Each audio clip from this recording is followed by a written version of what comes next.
Go here, just so people can see it, nice and close. So you see the angle there, right?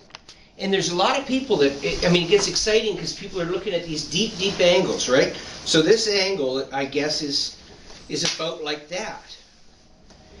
And so you're seeing this, and it concerns me because it seems like this is such a huge, deep angle.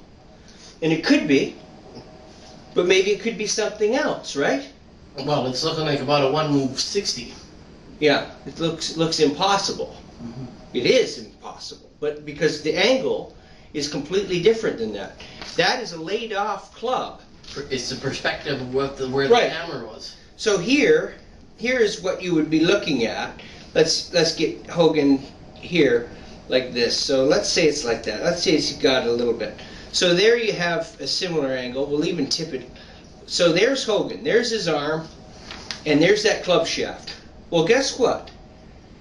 That club shaft is laid off right now, and that angle is not very deep. That angle is more like that. That's almost a 90 degree. Yeah.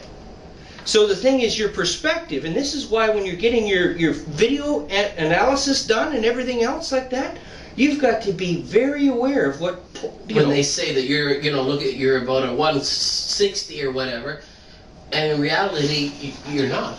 It's telling you more about the plane you're swinging on than it's telling you about something like lag. Okay? You can look at someone with no lag, okay? Here's 90 degrees. That's just a basic wrist hinge. And you look at that, and you look at that on the right angle, laid off, and you've got the impression that this is someone who's got an enormous angle created. There's no enormous angle. You've got an illusion.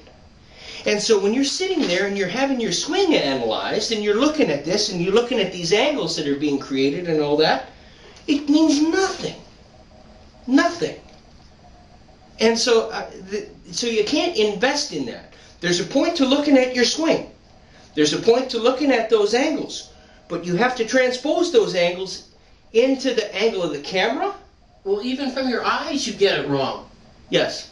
It's not just the camera, it's just even looking and not understanding that you got the wrong perspective. Right. So anyways, you have to, the big trick is that knowing whether, whether Hogan's angle is this and that club's behind him, which it's not, but let's imagine that it was, or whether the more realistic thing is that we're looking at an angle on such a shallow plane that we're misreading a laid off club.